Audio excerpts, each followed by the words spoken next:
Hi,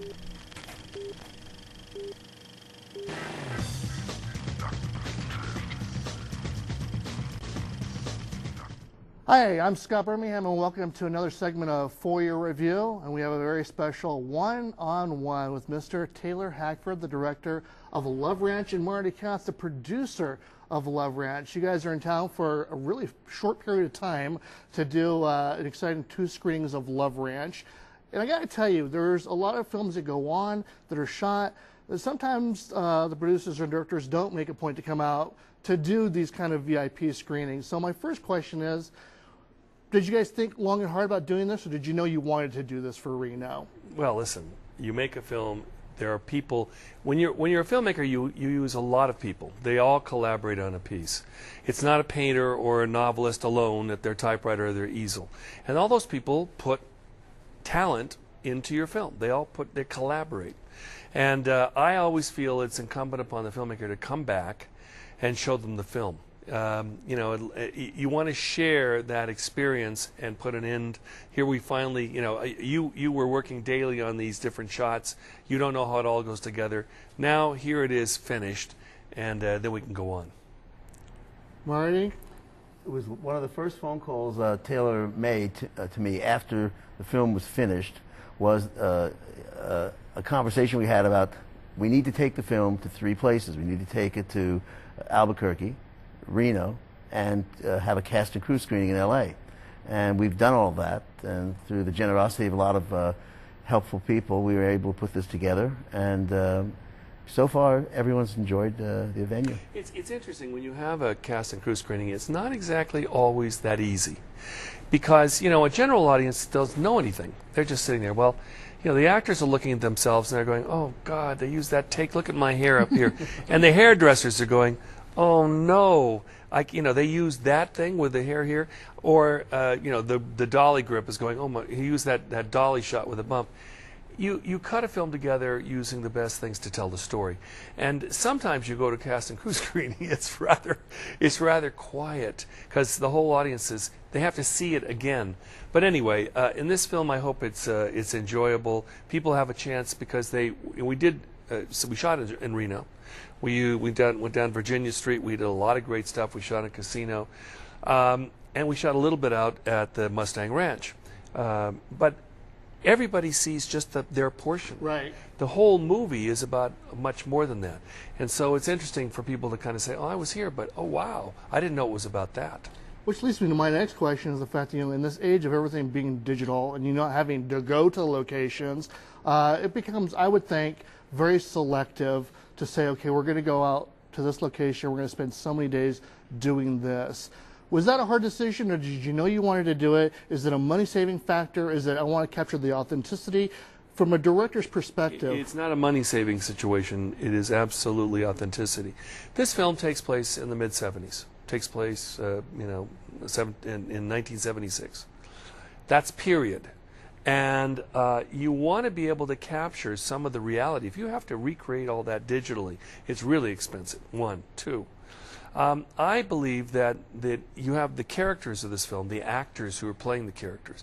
But another character of the film is the high desert. Another character of the film is Reno. And to be able to go to places and capture that austere beauty of the high desert is really important. You know, you just don't go, you know, if you know, let's go outside of Los Angeles and go to the Mojave Desert. It doesn't look like that. You know, this has a specific look. We did shoot in Albuquerque, which has a similar elevation to Reno. Doesn't have the Sierras behind it, but it has a lot of similar look. We did that to save money. We came to Reno, we didn't save a cent. We actually came here and spent the extra money because I wanted to really get the sense of that town. And there's still a lot of Reno that still has some of that old town feeling. Do you jump on that as a producer? Yeah, well, where would you replicate the biggest little city in the world? That you know, where would you do that? You couldn't. I mean, it would cost much more money than coming here and shooting here for 5 days or 6 days. And we also were able to go to the real Mustang Ranch.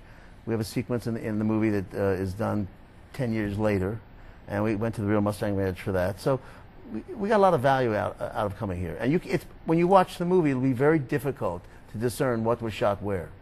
Now, when you actually get out here and you start shooting it, Do you find that some things will work and maybe some things don't work as right as you wanted to once Yeah. you get that camera out there? No, what happened? No, basically, when you have a script, you have a literary document, and people want to read it like a literary document. And the fact is, when you do the film, you're in the editing room and you realize a look from an actor's face says a page of dialogue, and you don't need that page of dialogue. Sometimes you go places and you try over the course of time of experience to learn this, so you don't shoot the extra amount. But inevitably, you go to the editing room and you end up by cutting, and people go, well, "Where's my scene?"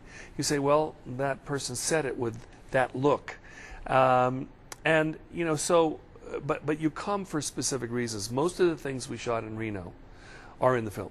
A couple of scenes inside the casino we ended up by time we had to cut, because inevitably you have to make a story fit within a certain context of under 2 hours usually.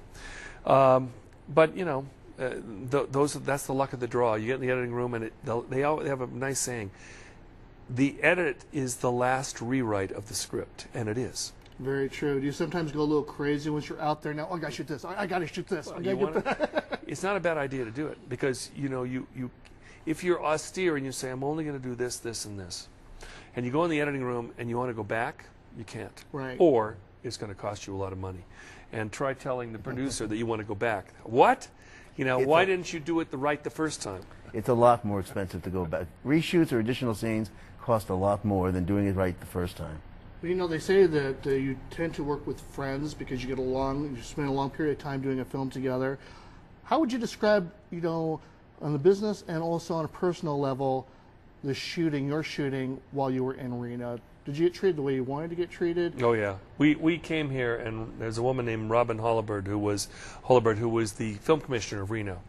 And you know, when you go into a place and you meet somebody who is a professional and is there to really do the job, it makes all the difference in the world. The reason that we have such a great feeling about Reno is because of Robin, and then subsequently because of all the people she connected us with here. You know, this film is about brothels. We went out and visited all the brothels. And by the way, she continued to help us arrange this screening. Without her help, we couldn't have done it. You know, these are situations where you have professionals. I think people don't understand what a film commissioner does, but their idea is to bring people in and make it. You know, you say, we'll cooperate with you.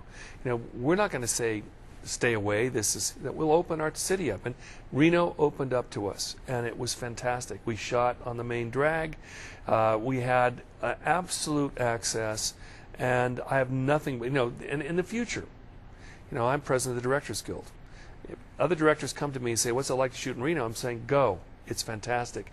They actually make things happen, and I recommend it. Well, I certainly want to make sure we extend an invitation for next year for the Reno Film Festival, because I think it'd be great to hear directors' perspectives of the good and the bad, the ugly of making films. Let's talk about one thing that it doesn't get discussed enough, and Marty and I were talking about it briefly. You did it with Ray, you did it with Love Ranch, and that is shooting your movie and then finding a distributor for it afterwards.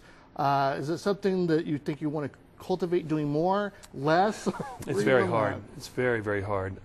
You know, when you do a film, you usually do it and have a distributor in advance.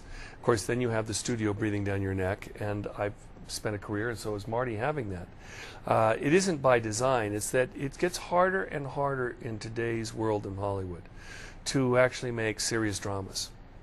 You know, they just don't want to make them anymore. They want to make comic books, and they always make action films and comedies. That's fine, and I don't have anything against those films. But if you're interested in making a serious drama, you know, I made Ray. It took me 13 years to find the financing, 15 years before I actually finished the film. Pardon me. You know, you can tell I'm determined. Right. But you know, that film actually did very, very well. And everyone in Hollywood said, nope, nobody will be interested in it. Ray Charles is passé. He's an old man. You know, you have to believe in something. And unfortunately, you don't work as much as you'd like, because to be able to sell that is hard. This film, you know, is about brothels, but it's not about an idealized kind of phony erotic vision of a brothel. It's a kind of realistic view of what it was like in, you know, the mid-'70s here, out in Sparks. And a lot of people go, well, wait a minute, that doesn't look very glamorous to me. I said, well, it wasn't very glamorous. It wasn't. But it was real, and it was interesting. And to me, there was a compelling desire to make this film and to tell this story. Hopefully it'll find an audience, whether it's an audience in theaters or on cable or in DVD. That's the thing that's nice today. There are many lives in films. And hopefully the audience around the world catches up. I mean, I'm thrilled to have Taylor Hackford here and Marty Katz. You guys, I wish there were so many more like you guys in the business that are willing to sit down and talk. And I'm sure they are, but to come up here to Reno and do screenings is an extra plus for you guys. So I want to thank you for making a point to come out here and talk with me a little bit about Love Ranch. I'm Scott Birmingham, and this is One-on-One, and this is for your review.